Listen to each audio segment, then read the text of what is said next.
इकडे धाराशिवमध्ये तुळजाभवानी मंदिरामध्ये परंपरेनुसार गुढीपाडवा साजरा होतोय। मंदिराच्या शिखरावर गुढी उभारण्यात आलेली आहे आणि पहाटे 5 वाजता विधिवत पूजा आणि आरती करून महंत आणि पुजाऱ्यांच्या हस्ते तुळजाभवानी मंदिराच्या शिखरावर गुढी उभारण्यात आली आहे। तुळजापूर मंदिरावर गुढी उभारण्यात आल्यानंतर तुळजापूर शहरात नागरिक घरोघरी गुढी उभी करतात।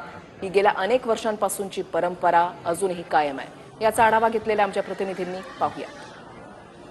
महाराष्ट्राची कुलस्वामिनी आई तुळजाभवानीच्या मंदिरात नवीन वर्षाची सुरुवात गुढी उभारून केलेली आहे। आपण जर पाहिलं तर तुळजाभवानीच्या मुख्य शिखरावरती ही आकर्षक अशी गुढी या ठिकाणी उभारण्यात आलेली आहे। विधिवत पूजा करून ही गुढी उभारण्यात आलेली आहे। विशिष्ट कलरची साडी आहे। महत्त्वाचं म्हणजे या गुढीला एक मोठी परंपरा आहे। आज नवीन वर्षाची सुरुवात या गुढी उभारण्यापासून तुळजाभवानी मंदिरामध्ये केली जाते। काय तुळजाभवानी मातेचे पहाटे चरणतीर झाल्यानंतर व रूढी व परंपरेनुसार तुळजाभवानीच्या शिखरावर ही प्रथम गुढी उभा केली जाते व गुढी उभा केल्यानंतरच तुळजापूर शहरवासीय आपापल्या घरातील विजयाचं प्रतीक व लक्ष्मीचं पूजन म्हणून आपापल्या घरी सुद्धा गुढी उभा करतात। क्षीरसागर, TV9 मराठी, धाराशिव।